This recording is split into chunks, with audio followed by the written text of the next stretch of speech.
So guys, PBB ganap. Paper plane ni JM kay Jazz naglanding. Tadhana ba o swerte, grabe nga ang pakilig ni Jazz pagdating ka JM. Pangalawang beses nga inulit ni JM ngunit kay Jazz talaga lumalanding ang kanyang paper plane. Alam naman natin na binigyan ng task si JM ni Kuya. Which is ito ang task na kung saan kaugnay sa kanyang course na piloto.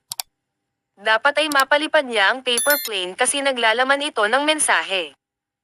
Habang nagpa-practice si JM na magpalipad ng kanyang paper plane ay parati nga itong tumatama at napupunta kay Jazz.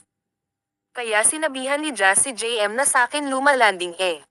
Para sakin talaga yan. Tumawa nga itong si JM at parang kinilig.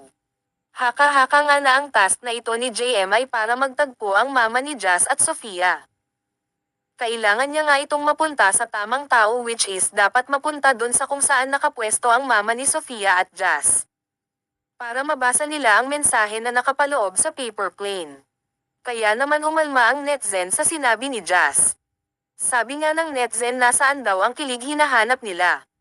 Hindi nga kinilig ang ilan sa netizen dahil daw wala silang spark na nararamdaman. Samantala ang iba naman ay grabe ang tuwa dahil nitong mga nagdaang araw at sobrang ang sweet ang pinapakita ng tambalang JM Jazz. Sa kabilang banda naman ang Jaemfya nga ay na-featured ng isang sikat na magazine o company sa showbiz, ito nga ay ang Star Magic.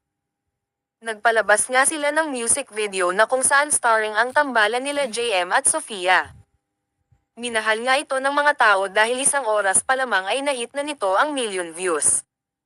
Na kung saan ginulat nila ang Star Magic at pinakitaan na dapat bigyan sila ng project paglabas.